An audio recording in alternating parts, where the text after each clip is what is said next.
जय हिंद, मैं हूँ कर्नल दानवीर और आप देख रहे हैं मेरा पॉडकास्ट दानवीर सिंह। जैसा कि आप सब जानते हैं, एक्सटर्नल अफेयर्स मिनिस्टर जयशंकर साहब रूस के दौरे पर हैं और वहाँ से बहुत ही बड़े पैमाने पर जियोपॉलिटिकल मैसेजिंग आ रही है। इसी चीज़ को अनकोड करने के लिए मैं आज बात कर रहा हूँ former ambassador to Zimbabwe, ambassador JK Tripathi sahab. इनका 33 साल का डिप्लोमैटिक करियर रहा है। कई सारी यूनिवर्सिटीज़ और कॉलेजेस में लेक्चर देते हैं और साथ के साथ टेलीविज़न के अंदर काफ़ी जाना-माना चेहरा भी है। इनके साथ इसके साथ वो इंडियन ओशन स्टडीज़ के एक एक मैगज़ीन है, ये भी 30-31 साल पुरानी मैगज़ीन है, इसके मैनेजिंग एडिटर भी हैं। तो इतने वास्ट एक्सपीरियंस के साथ ये हमारे साथ जुड़ रहे हैं और हमको इस विज़िट को समझाने की कोशिश करेंगे। आइए चलिए बात करते हैं फॉर्मर एम्बेसडर जेके त्रिपाठी साहब। Sir, very good afternoon and welcome to this podcast. Really looking forward to speak to you on External Affairs Minister Jaishankar साहब visit to Russia. आप कैसे हैं सर? सर्दी कैसे कट रही है? Very good afternoon. सब कुछ ठीक ठाक है कर्नल साहब, एंड आई होप कि आप लोग भी सब ठीक होंगे। जाड़े ऑब्वियसली जाड़े को टॉलरेट कर रहे होंगे। जी, बिल्कुल बहुत ज़बरदस्त। एक तो धूप नहीं निकल रही, ग्रे-ग्रे है तो बड़ा ऐसा हम्म, मायूसी सा टाइप जी। ऐसा मौसम हो रखा है। बहरहाल लेकिन जयशंकर साहब की विज़िट से जियोपॉलिटिकल सर्कल्स में काफ़ी बज़ है, चर्चा है और मैं आपसे ये सवाल ये पूछना चाहता हूँ इनकी इस रशिया की विज़िट की अहमियत को लेकर, जबकि ये विज़िट तब हो रहा है जब पुतिन साहब की एक बहुत ही सक्सेसफुल मिडल ईस्ट की विज़िट हुई। आपके जो बाइडेन साहब ने आपने जो न्योता दिया था 26 जनवरी में मुख्य अतिथि बनने का, उस न्योते को उन्होंने डाउन कर दिया। मैं शब्द ठुकराने का यूज़ नहीं करना चाहता हूँ और ऐसे सिचुएशन में अब एक्सटर्नल अफेयर्स मिनिस्टर वहाँ रशिया जाते हैं, वहाँ पर पुतिन साहब भी उनकी मीटिंग में आ जाते हैं, वो और जब लावारोव की मीटिंग चल रही है, कहते हैं बहुत अनप्रेसिडेंटेड है। तो क्या चल रहा है सर? इसको कैसे आप how do you explain this visit sir? देखिए, ऐसा है, पहली चीज तो ये कि ये कहना कि बाइडेन ने न्योता ठुकरा दिया या मना कर दिया, ये दिखाता है, या कुछ कुछ पॉकेट्स में लोग कहते हैं कि दिखाता है कि अमेरिका हमारे साथ बड़ा कंफर्टेबल नहीं है। ये गलत है। गलत इसलिए है कि आप ये देखिए कि बाइडेन की कितनी डोमेस्टिक मजबूरियां भी हैं। ये दिसंबर का महीना चल रहा है और इसी दिसंबर के महीने में ही अगर 4 जनवरी तक बजट नहीं पास होता है उनका, सप्लीमेंट्री बजट, तो फिर अमेरिकी गवर्नमेंट चलना मुश्किल हो जाएगी।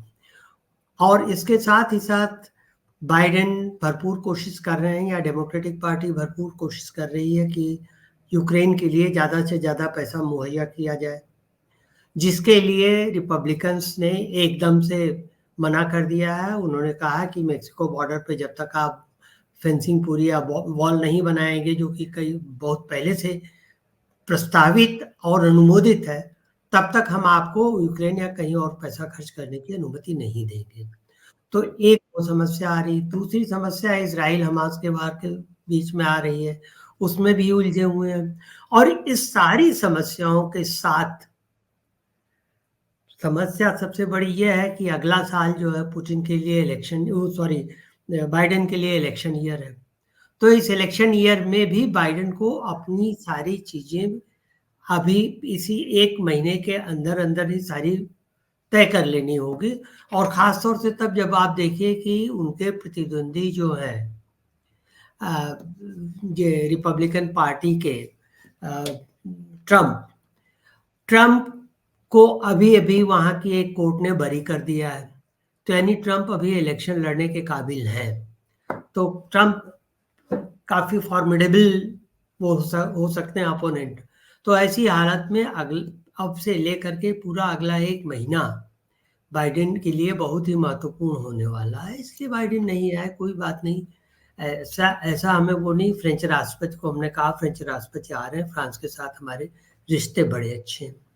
रही बात ये कि पुतिन की या रूस की, तो रूस ने ठीक है अरब वर्ल्ड के साथ बहुत अच्छी दोस्ती कायम करने की कोशिश की है, लेकिन इसका मतलब ये नहीं कि हमारे साथ दोस्ती नहीं है।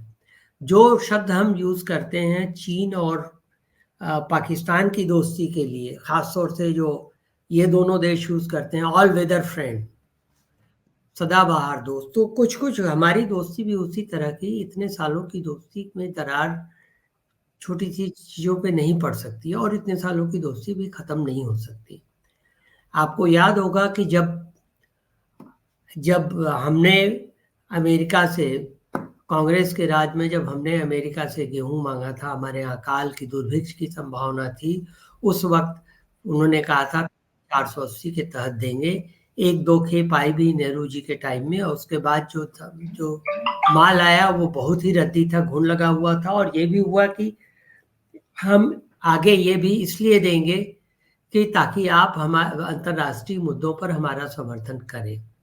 और उसमें मिसेस गांधी ने, उनके ये शब्द थे कि we will prefer to die of starvation than to live with conditions imposed on us. और वही हरित क्रांति की शुरुआत हुई थी। उस वक्त रूस ने हमसे कहा था कि आप जितना मर्जी हो ले जाइए गेहूं, उसकी कीमत, उसकी मोड ऑफ ट्रांसपोर्ट, ये सब बाद में आप डिसाइड कीजिएगा, अभी आप गेहूं ले लीजिए, बाद में हम आपकी सुविधा के अनुसार वो करें। तो ये एक बहुत बड़ी बात थी। और फिर 1971 में पाकिस्तान के साथ युद्ध में, 65 में चीन के साथ, 62 में चीन के साथ युद्ध में रूस दृढ़तापूर्वक हमारे साथ खड़ा रहा था। तो ये वो करना कि इस बार पुतिन की 2+2 की जो, सॉरी 2+2 कर रहा हूँ, पुतिन की जो 1-to-1 की ये जो एनुअल मीटिंग थी मोदी जी के साथ, वो नहीं हो पाई, तो इससे ये मतलब निकालना, कई हलकों में निकाले जा रहे हैं, मतलब कि ये जरा ये ठीक नहीं है, ये दिखाता है कि रूस और भारत की दोस्ती में कमजोरी आ रही, लेकिन ऐसी कोई कमजोरी नहीं है। आप डिफेंस के एक्सपर्ट हैं, आप जानते हैं कि अभी भी करीब 60% हमारे डिफेंस के उपकरण और उनके पुर्जे जो हैं वो रूस से ही आते हैं। और एक बहुत बड़ी चीज देखिए आपने कि पुतिन साहब ने अपनी बातचीत में ये कहा कि हम ये समझते हैं कि भारत की सैन्य आवश्यकताएं जो हैं वो खाली रूस से ही पूरी नहीं होंगी, दूसरी जगह से वो लेने को स्वतंत्र हैं, हम इस बात को मानते हैं और इसका सम्मान करते हैं।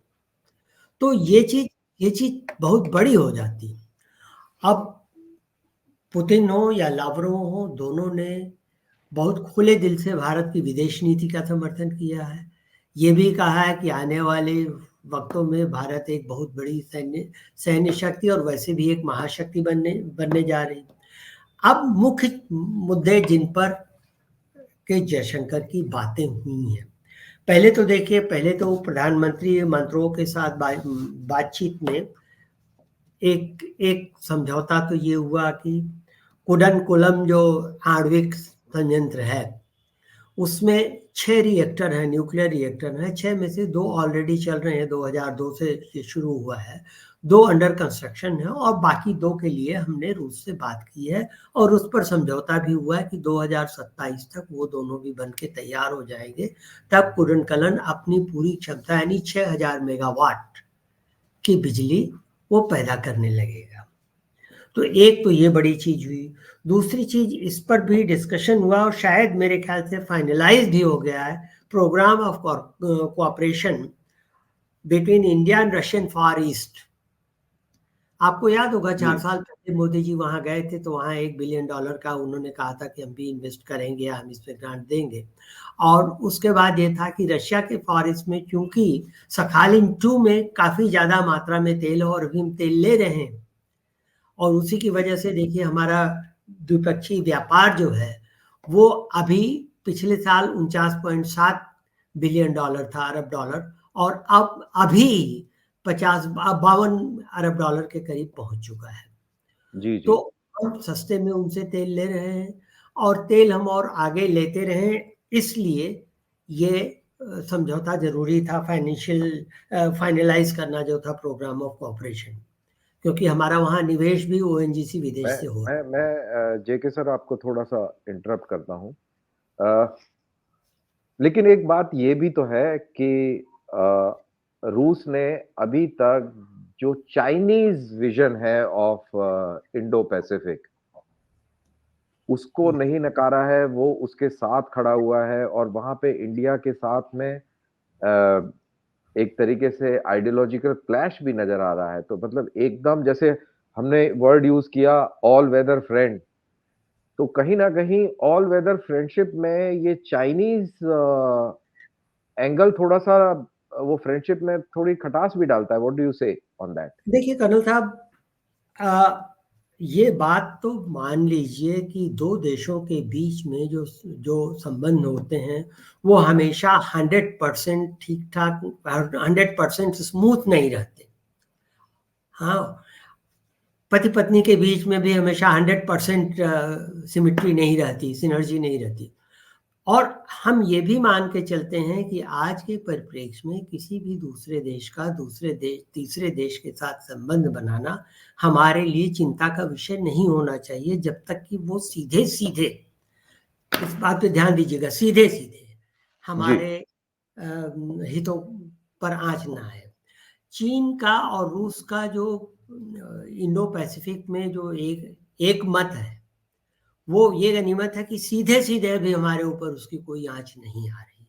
हिंद महासागर में उसका कोई वो प्रतिध्वनि नहीं हो रही है, और न रूस उसको होने देगा। तो जहाँ तक ये बात है, रूस भी जानता है कि देखिए आज आज के ज़माने में मल्टीपोलैरिटी का टाइम है, और आज के ज़माने में आप बिज़नेस भी कर रहे हो तो सिर्फ़ एक दोस्त या एक बिज़नेस पार्टनर पर डिपेंड नहीं कर सकते।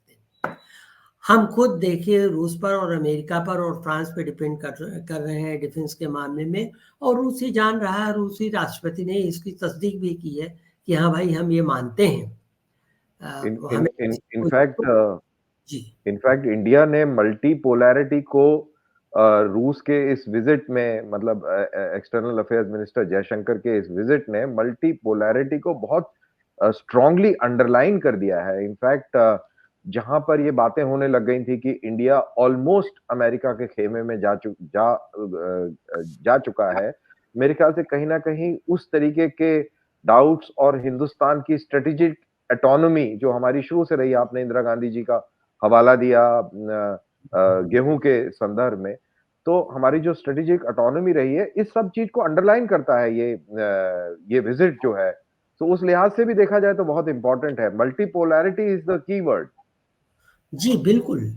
देखिए, और ये भी तब जब हम वहाँ पर जयशंकर जी ने जा करके यूक्रेन की इसके संघर्ष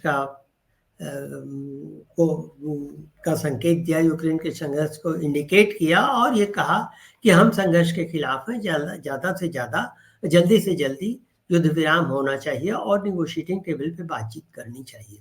आपने देखा कि अभी कुछ दिन पहले हमने रूस के खिलाफ एक उसमें भी सिक्योरिटी काउंसिल में भी हमने प्रस्ताव पर वो किया था, मतदान दिया था।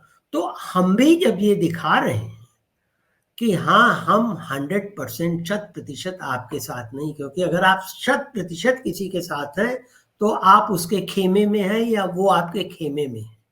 हम ये खेमाबंदी नहीं कर रहे हैं।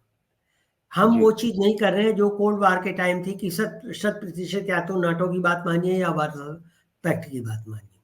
तो हम भी ये दिखा रहे हैं, और उनको भी इख्तियार है कि वो चीन से अपने संबंध बनाएं। जहां तक, जब तक वो उनके चीन के साथ संबंध हमारे राष्ट्रीय हितों पे खतरा नहीं बनेंगे, हमको कोई इतराज नहीं होगा। चीन के साथ तो देखिए, अब तो ये स्थिति है कि चीन के साथ हमारे सामरिक या हमारे हमारे बॉर्डर के डिस्प्यूट है, लेकिन उसको सेपरेट रखते हुए चीन के साथ हमारे ट्रेड रिलेशंस और बढ़े हैं। जी, पिछले बिल्कुल, साल की बिल्कुल। तुलना में $113 बिलियन हो गया है। तो जी, ये इन चीज़ों को एक एक समग्र दृष्टि में इस तरह से नहीं देखना ठीक होता कि आप अगर एक चीज़ में हमारे खिलाफ हैं, तो सब चीज़ में हम आपकी खिलाफत करेंगे। सर, तो एक एक इकोनॉमी का आपने ये टच किया, तो उसी हवाले से मैं आपसे समझना चाहूँगा कि जयशंकर साहब रूबल ट्रेड को लेकर काफ़ी चिंतित थे और कुछ इम्बैलेंसेस थे ट्रेड में। तो वो क्या हैं वो इम्बैलेंसेस और उसको कैसे इंडिया रिज़ॉल्व करना चाहता है? और ये मैं तब सवाल पूछ रहा हूँ जब जयशंकर एक किसी गैदरिंग में ये भी बताते हैं कि इकोनॉमीज़ का हवाला देते हैं कि रशिया की इकोनॉमी 1991 में $518 बिलियन की थी और इंडिया की इकोनॉमी $270 बिलियन थी। आज उल्टा हो गया है। आज इंडिया की इकोनॉमी $3.42 ट्रिलियन है और रशिया की इकोनॉमी कम है इंडिया से $2.24 ट्रिलियन है। तो ये इसका कॉन्टेक्स्ट और जो वो रुपी और रूबल का जो इम्बैलेंस को रिज़ॉल्व करने गए हैं, इसको आप कैसे देखिए, समझाएँगे, इनका जो समझना उस चाहेंगे? इम्बैलेंस की बात तो देखिए ये है कि अब अगर रूस के साथ हम वो भी जयशंकर ने कहा है कि वो इस पर भी हम बात करेंगे। ये भी बड़ा गंभीर मुद्दा है दोनों देशों के बीच व्यापार का। क्योंकि ज़्यादातर व्यापार जो द्विपक्षीय व्यापार जो होता है ज़्यादातर हम तो मुश्किल से $4 बिलियन का उनको एक्सपोर्ट करते हैं। वहाँ से हमारे पास 47-48 बिलियन का एक इम्पोर्ट आ रहा है, जिसमें ज़्यादातर तो क्रूड ऑयल और फर्टिलाइज़र, खाद है। तो अब इसमें देखिए दिक्कत ये होती है कि हमने तो ये कहा कि हाँ, डॉलर हम आपको डॉलर में नहीं पेमेंट करेंगे, हम आपको रुपये में पेमेंट करेंगे। जी, उससे रूस को एक फ़ायदा भी हुआ, एक नुकसान भी हुआ। फ़ायदा ये हुआ कि डी-डॉलराइज़ेशन की प्रक्रिया थोड़ी और आगे बढ़ी। अगर एक बड़ा देश किसी दूसरे देश के साथ डॉलर में वो नहीं करता, रुपये में करता है, तो डॉलर का महत्व थोड़ा-सा कम तो होता ही अब हो भी रहा है। दूसरी परेशानी रूस की क्या है कि रूस के पास इतने ज़्यादा रुपए हो गए हैं कि उन रुपयों को वो क्या करेंगे? वो रुपए कहीं और चलाएँगे नहीं, कहीं और इंटरनेशनल मार्केट में देंगे तो वो चलेंगे नहीं। चीन के साथ रुपयों में रूस व्यापार कर नहीं सकता, अभी ऐसा कोई समझौता नहीं हुआ। हमारे ही साथ करेगा तो हम तो अभी 4 साढ़े 4 बिलियन डॉलर की चीज़ें उनको दे रहे हैं, हम कितना उनको दे पाएँगे? तो रूस के साथ समस्या ये है कि जो एक्सेसिव रुपी उनके अकाउंट में है, उसको वो क्या करेंगे? और उनको जी, भी डॉलर की ज़रूरत तो उनको भी है, इसलिए कि डॉलर मिलेगा तब वो दूसरे देशों के साथ व्यापार करेंगे और डॉलर की किल्लत वहाँ है। तो ये समस्या है, इस समस्या को दूर करने के लिए कुछ तो हमारे ख्याल से जयशंकर जी सोच के गए होंगे। शायद ये हो कि कुछ टाइप का बार्टर सिस्टम हो या कुछ चीज़ें जो हम उनको दे सकते हों या हम इन्वेस्ट कर सकते हों। बजाय उनको रुपए देने के, हम अगर इन्वेस्ट कर सकते हो क्योंकि अभी आपने देखा सुना होगा कि रूस ने भी हाल में ही भारत को अब कितनी पुष्ट है ये खबर मैं नहीं जानता। भारत को ये कहा है कि अमेरिका के हटने से, अमेरिका के सैंक्शन से जितनी बड़ी कंपनियां रूस से हटी हैं, क्यों ना भारत उनको मैनेज करे, क्यों ना भारत उसको टेक ओवर कर ले उन फैसिलिटीज को। जी। और जी, इनफैक्ट उनके पेट्रोलियम सेक्टर में तो बोला है कि हम इन्वेस्ट कर सकते हैं। हाँ, पेट्रोलियम सेक्टर में तो हम चाह ही रहे हैं। हमने वेनेजुएला में किया हुआ, थोड़ा-सा मोज़ाम्बिक में किया हुआ, ब्राज़ील में किया हुआ है। रूस में हमने 1 ट्रिलियन डॉलर जो दिया था, 1 बिलियन डॉलर सॉरी प्रधानमंत्री ने 1918 में ईस्ट यूरोपियन समिट या क्या थी। तो हम तो चाहते हैं कि वहाँ पर ऐसा हो। तो लेकिन इसकी जो निटी-ग्रिटी जो होगी, इसकी जो फाइन ट्यूनिंग होगी, वो थोड़ा करना होगा, उसमें समय लगेगा। तो ये तो जयशंकर ने कहा है और इसके लिए दूसरी एक चीज़ भी है, जिस पे डिस्कशन हुआ है, का क्या हुआ अभी तक वो क्लियर नहीं हुआ, कि एक तो नॉर्थ साउथ कॉरिडोर जी, जिससे हम तेल लेते हैं। दूसरा सबसे बड़ा जो है वो व्लादिवोस्टोक चेन्नई कॉरिडोर जिसकी संकल्पना 2018 में की गई थी कि जी, व्लादिवोस्टोक से चाइना सी होते हुए नॉर्थ साउथ चाइना सी होते हुए और इससे स्टेट से, मलाक्का स्टेट से हमारे पास चेन्नई तक आए क्रूड, तो बजाय इसके कि ऑल द वे यूरोप या आर्कटिक को वहाँ से सेंट पीटर्सबर्ग से आते हुए फ्रैंकफर्ट होके या केप ऑफ गुड होप से होते हुए हम केप टाउन से यहाँ पर लगे चीज़ें, वो ज़्यादा महंगी होंगी। तो लेकिन अब उसमें समस्या देखिए अभी हमारे यहाँ अब ये है कि हमारे ईस्टर्न कोस्ट पे जितनी रिफाइनरीज हैं उसमें से ज़्यादातर अभी इस स्थिति में ऐसी सक्षम नहीं है जो कि लो एपीआई वाले क्रूड को प्रोसेस कर सकें। रशिया का क्रूड जो है वो लो एपीआई का 22, 25, 26 तक का है, जबकि जो ब्रेंट ऑयल होता है वो 32, 36 तक का होता है, और जो वो टेक्सास ऑयल होता है वो भी इसी की कैटेगरी में होता है। तो ये इस तरह की ऑयल को वो करने के लिए, प्रोसेस करने के लिए, हमारे पास वेस्ट में तो कुछ रिफाइनरीज हैं 2 या 3, ईस्ट में कोई भी नहीं है।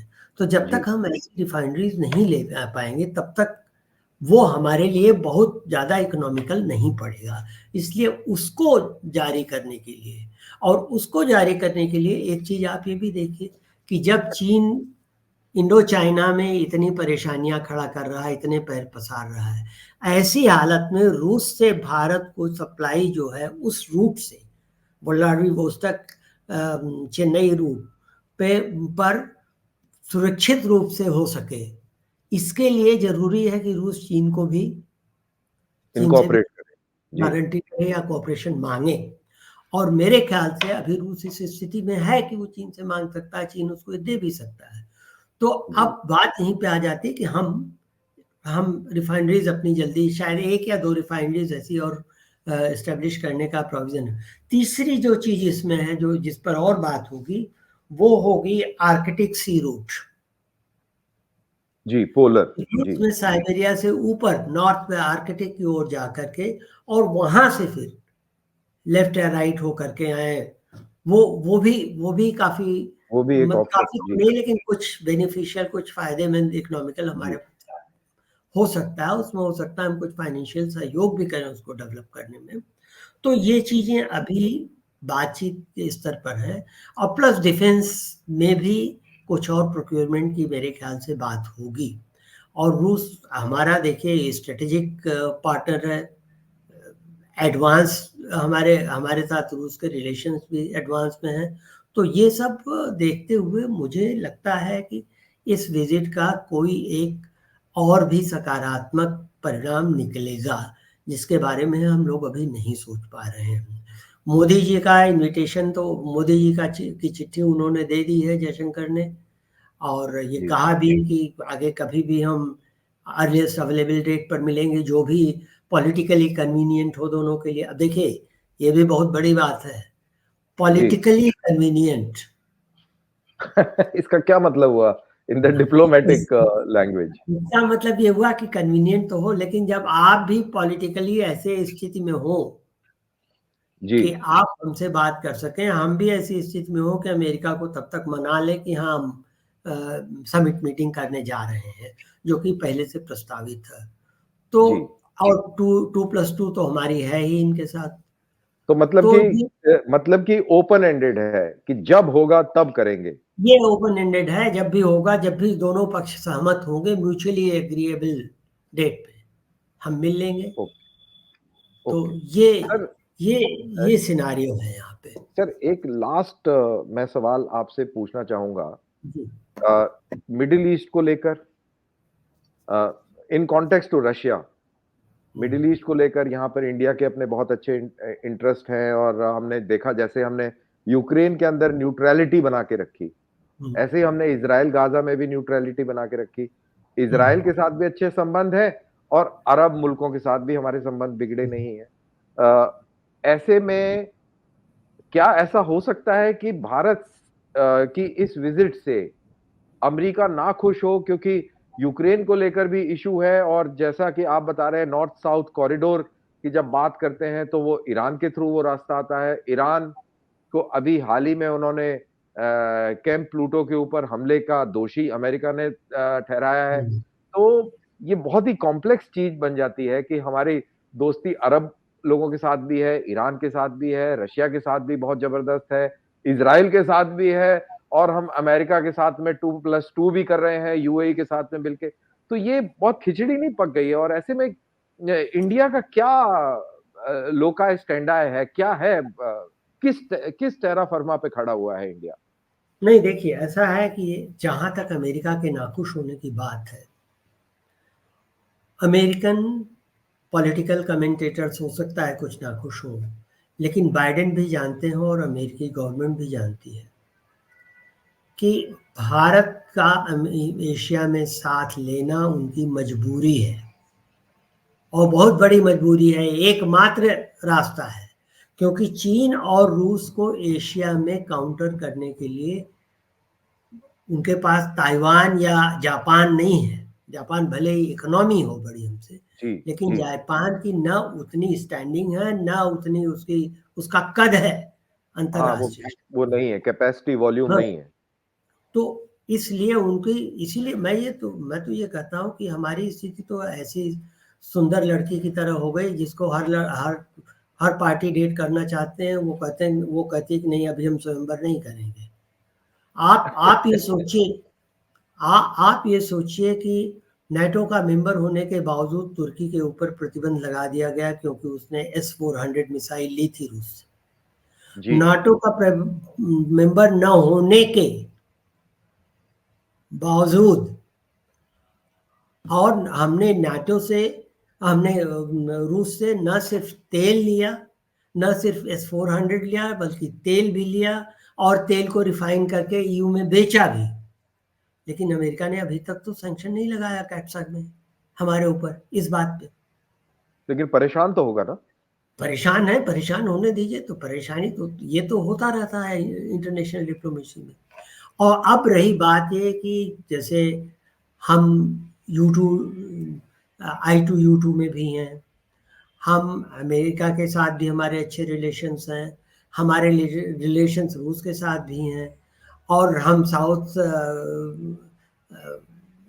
ग्लोबल साउथ के एक तरह से स्पोक्स पर्सन भी हैं।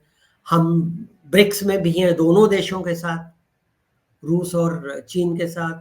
हम G20 में तीनों देशों के साथ हैं, अमेरिका, रूस, चीन, बल्कि फ्रांस वगैरह सारे ही वो तो वहाँ आ गए हैं G7 के। हम G7 के भी 6 साल से इनवाइटेड मेंबर होते रहे हैं। जी, तो हमारी तो सिचुएशन खिचड़ी नहीं, हमारी सिचुएशन बड़ी पिक्यूलियर है और पिक्यूलियर इसलिए है कि ठीक है, पा, पाकिस्तान के जनरल और उनके मंत्री वहाँ जा कर के अपनी पीठ भले ठोक दें कि हमको अमेरिका ने बड़ा स्वागत किया, लेकिन सिर्फ एक दो ऐसी घटनाओं से ये नहीं माना जा सकता कि किसी का रुख किसी के प्रति बदल जाता है। जी, आप जी, देखिए 4 साल पहले रूस ने इसके साथ पाकिस्तान के साथ एक मिलिट्री एक्सरसाइज की थी 4 या 5 साल पहले। तो कई लोग यहाँ कहने लगे कि ये तो पाकिस्तान तो रूस की ओर जा रहा है या रूस पाकिस्तान की ओर झुक रहा है। देखिए, उसी के पहले अभी तक हम चीन के साथ 4 मिलिट्री एक्सरसाइज कर चुके हैं ज्वाइंट, बिल्कुल, बिल्कुल, 2016। इसका बिल्कुल। मतलब ये तो नहीं हुआ कि हम चीन से उस हिसाब से देखें तो हमारे चीन से रिश्ते 4 गुना ज़्यादा अच्छे होने चाहिए। नहीं, वैसे तो हमने एससीओ के अम्ब्रेला के तहत मिलिट्री हाँ, ट्रेनिंग करी तो पाकिस्तान के साथ भी करी है।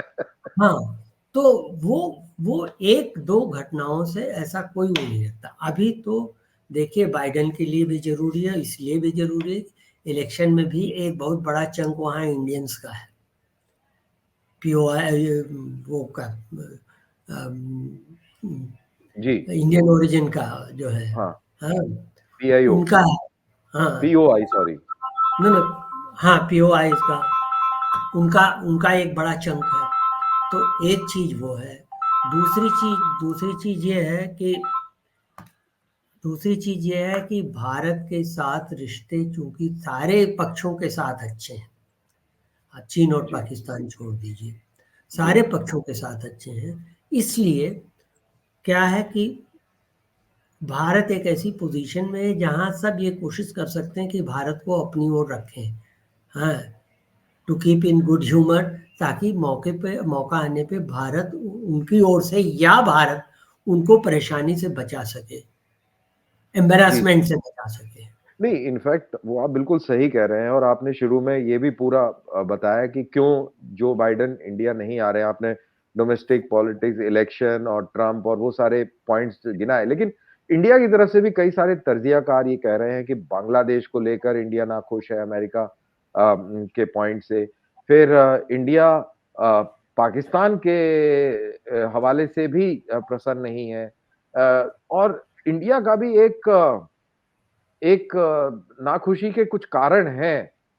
तो कहीं ऐसा हो सकता है कि इन हलकों में कहीं इंडिया ने कुछ कन्वे किया हो, कुछ उन्होंने कन्वे किया हो तो ऐसे कुछ कि ठीक है भई हम तुम्हारे 26 जनवरी पे नहीं आ रहे, जाओ। नहीं, मेरे ख़्याल से ऐसा कुछ नहीं। देखिए हाँ, अमेरिका की नाखुशी के कुछ कारण हैं कि वो गुरपतवंत पन्नू का केस है और कनाडा में जो निज्जर का केस है, वो है। तो लेकिन इसीलिए अमेरिका एक तरह से ये दिखाना चाहता है कि अमेरिका ने पाकिस्तान के साथ थोड़ा वो कर लिया कि दिखाना चाहता है कि भाई देखिए, हम सिर्फ़ आप ही पे डिपेंडेंट नहीं हैं या आप ही सिर्फ़ हमारे पक्ष में नहीं हैं, और भी लोग हैं, लेकिन और लोग कितने हैं वो अमेरिका कितने पावरफुल वो अमेरिका भी जानता है, पाकिस्तान भी जानता है और उसके दोस्त भी जानते हैं। तो बाइडेन का वो ना दिखाना, क्योंकि देखिए अभी क्या हुआ है, 2+2 हुआ, 2+2 हुआ। जी, जी, जी, टू बिल्कुल। प्लस टू हुआ हमारा, और वो बहुत अच्छा गया। और कई चीज़ें जो हैं, अगर अमेरिका की नाखुशी तब पता लगती जब अमेरिका या तो अपने डिप्लोमेटिक प्रेजेंस कुछ कम करे, या तो जो समझौते हुए हैं, जो समझ लीजिए वो एफ 414 के समझौते जो हुए हैं, वो ई 414 नहीं, जो लेकिन इंडियन लेकिन के त्रिपाठी सर एक बहुत अहम जो हमको सुनने आया है ऑफ़िशियली तो कुछ नहीं है कि MQ-9 रीपर जिसके ऊपर सहमति हाँ, हो गई थी, इंडिया अब हाँ। उसमें वो क्या है टालम-टोल कर रहा है। India is not showing that eagerness. कुछ इंडिया की तरफ से रिलक्टेंस है। I am may be not very हमारी श्योर हमारी बट ऐसा हमारी सुनने में आ रहा प्रायोरिटी है। लिस्ट में भी हमारी प्रायोरिटी लिस्ट में वो कुछ नीचे आ गया हो मामला एमक्यूएम का, लेकिन ये तो अब जैसे आप कह रहे जी, हैं सुनने में आया है, तो ये तो अभी पता नहीं है, जी, अभी पता क्योंकि नहीं है। यू आर लोग राइट। तरह-तरह के कयास लगा सकते हैं, तो अभी कुछ कहना उस पर मुश्किल है। लेकिन ये है कि जो बड़े-बड़े और समझौते हुए हैं हमारे, F-16 के जो इंजन बनाने के जीईसी जी, के जी, साथ जी, जी। समझौते हुए हैं, जो F414 या हमारे समझौते हुए हैं गुजरात में साइबर चिप्स के बनाने के, जी, और भी हमारे कई समझौते हुए हैं, सिर्फ़ जो आप जिसका उदाहरण दे रहे हो वो 7 या 8 में से 1 था। एक था सर, हाँ, एक था। तो तो अभी तो जी, जी सर। तो सर अभी सॉरी। मेरे ख़्याल से अगर वो ऐसा होता भी है तो कुछ कहा नहीं जा सकता, क्योंकि हो सकता है भारत को रूस से कुछ और बेहतर ऑफ़र मिल रहा हो। जी सर, और कुछ भी हो भारत ने सकता तो कह दिया कि भाई ये मार्केट है, हमें जहाँ से बेहतर मिलेगा वहीं हम लेंगे, है। चाहे जी, वो तेल हो और चाहे वो मिलिट्री इक्विपमेंट हो। जी sir. In fact, we have overshot our conversation by a few minutes. Nevertheless, it was such an interesting discussion with you sir और आपसे बात करके ये समझ में आ रहा है कि चाहे वो रशिया हो, चाहे वो अमेरिका हो, अलग-अलग रिश्ते रिश्ते हैं हमारे और national interest is supreme interest और हमारी जो न्यूट्रैलिटी है वो सर्वोप्रिय है, स्ट्रैटेजिक ऑटोनॉमी सर्वोप्रिय है। तो जी, बहुत-बहुत शुक्रिया Tripathi sir for joining me जी, एंड इंटरेस्टिंग कन्वर्सेशन। जय हिंद हाँ सर। जी, जय हिंद। तो ये थे फॉर्मर एम्बेसडर जेके त्रिपाठी साहब। आपने इनकी गुफ्तगू सुनी, इनकी बातें सुनी और आपको ये पूरी तरह से समझ में आ गया होगा कि इंडिया एक बहुत ही स्ट्रॉन्ग फुटिंग पर है as far as Jio strategy is concerned. India एक ऐसी पोजीशन में है जो इनके अल्फाज में उस खूबसूरत महिला के समान है जिससे सब स्वयंवर रचाना चाहते हैं।